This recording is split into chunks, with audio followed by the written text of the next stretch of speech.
नमस्कार दोस्तों, आइए अलंकार के उसी क्रम में हम आज पढ़ते हैं अर्थालंकार के भेद में असंगत अलंकार और विरोधाभास अलंकार।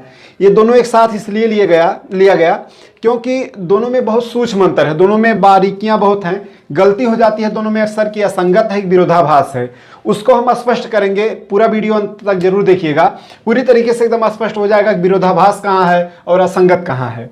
चलिए देखते हैं। असंगत है, पहले देखिए असंगत अलंकार, दोनों पहले अलग अलग देखते हैं। असंगत अलंकार कहाँ है? करें कि जहां पर कार्य कहीं पर हो और उसका परिणाम कहीं और पड़े, यानी कार्य जहां पर कार्य कहीं और हो, कार्य कहीं पर हो और उसका फल कहीं अन्य पड़े, कहीं अन्य जगह पर पड़े, अन्य जगह पर पड़े, तो वहां पर असंगत अलंकार होता है। कैसे? देखिए एकदम आसान है, समझ लीजिए, एकदम उदाहरण देखिए आप समझ जाएंगे। कार्य हो कहीं पर और उसका फल कहीं अन्य जगह पर पड़े तो वहां पर असंगत अलंकार होता है। कैसे कह रहे हैं देखिए, कह रहे हैं हृदय घाव मेरे पीर रघुबीरे। जब लक्ष्मण को शक्ति बाण लगी तो उस समय की यहां पंक्ति वर्णन उसी समय का है। कह रहे हैं हृदय घाव मेरे, यानी चोट तो लक्ष्मण के हृदय में लगी है, लेकिन इसका जो परिणाम यानी फल कहां पर? पीर रघुबीरे। लेकिन दर्द किसे हो रहा है अत्यधिक? रघुबीरे यानी भगवान श्री राम को हो रहा है। यानी कार्य कहीं हो रहा है और उसका परिणाम, उसका फल कहीं अन्य जगह पर पड़ रहा है, इसीलिए यहां असंगत अलंकार होगा।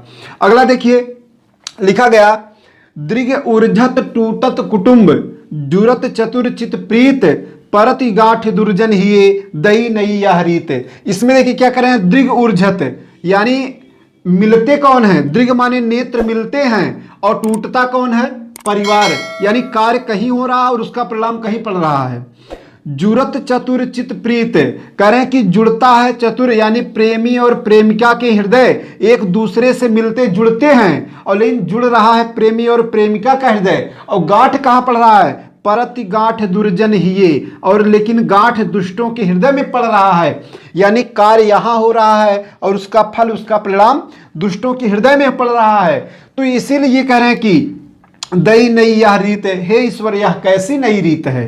कह रहे हैं कि यहां कार्य कहीं हो रहा है और उसका परिणाम कहीं अन्य पड़ रहा है। फिर जुरत चतुरचित प्रीत, नायक नायिका के हृदय मिल रहा है, और लेकिन जहां दो चीज मिला वहीं गांठ भी पड़ना चाहिए, लेकिन गांठ कहां पड़ रहा है? दुष्टों के हृदय में पड़ रहा है। इसलिए कार्य यहां हो रहा है, इसका फल यहां पर है, इसलिए यहां कौन सा अलंकार होगा? असंगत अलंकार। एकदम आसान है, बस इतना याद रखिएगा, जहां कार्य कहीं हो और उसका फल, उसका परिणाम कहीं अन्य जगह पर पड़े तो वहां पर असंगत अलंकार होगा। बस इतना ध्यान देना है। यह आपका हो गया। दूसरा है विरोधाभास अलंकार। विरोधाभास अलंकार कहां होता है? देखिए एकदम आसान है, जहां पर एक बात यानी जहां पर दोनों बात, जैसे कोई बात कही गई हो, एक बात का यानी पहली पंक्ति के बात का दूसरी पंक्ति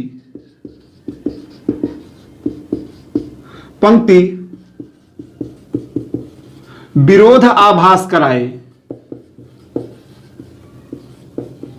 विरोध आभास कराए, वहां पर विरोधाभास अलंकार होता है। यानी जहां पर एक पंक्ति की बात का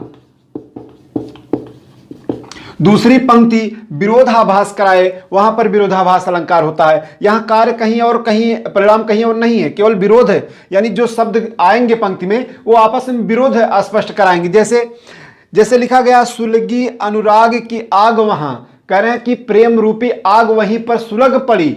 आग कहां सुलगेगा? जहां सूखा हो वहां आग सुलगेगा। लेकिन दूसरी पंक्ति में देखिए, जल से भरपूर तड़ाग, जहां तड़ाग माने तालाब, जहां जल से भरपूर तालाब था उसी जगह पर आग सुलग पड़ी। तो यहां विरोधाभास हो रहा कि नहीं? दोनों पंक्तियों में, पहली पंक्ति में कह रहे हैं कि वहीं पर आग लग गई, कहां पर? जहां जल से भरा हुआ तालाब था। दोनों पंक्ति में विरोध आपस में है, इसलिए विरोधाभास अलंकार। दूसरा उदाहरण देखिए, जैसे लिखा गया विरोधाभास का, जाकी कृपा पंगु गिरि लंघे। पंगु माने होता है लंगड़ा, गिरि लंघे। यहां देखिए पहली पंक्ति में ही विरोध उत्पन्न हो गया। क्या कह रहे हैं कि लंगड़ा व्यक्ति जिसकी कृपा से पहाड़ को लांघ रहा है, लंगड़ा पहाड़ पार कर रहा है, अंधे को सब कुछ दर्शाई, अंधा व्यक्ति सब कुछ देख रहा है, तो यहां पंक्ति में विरोधाभास हो रहा है, इसलिए यहां पर विरोधाभास अलंकार है। सूरदास ने लिखा है कि आप पढ़े होंगे, चरण कमल बंदो हरिराई, कक्षा 10 की आप पढ़े होंगे हिंदी, उसमें पहली पंक्ति है सूरदास की, करें जाकी कृपा पंगु गिर लंघे, अंधे को सब कुछ दर्शाई, और गूंगो बहरा सुने गूंग पुनि बोले, रंक चले सिर छत्र धराई। यानी बहरा व्यक्ति सुनने लगता है और गूंगा बोलने लगता है, तो हर पंक्ति में वहां विरोधाभास उत्पन्न हो रहा है, इसलिए कौन सा अलंकार है? विरोधाभास अलंकार है।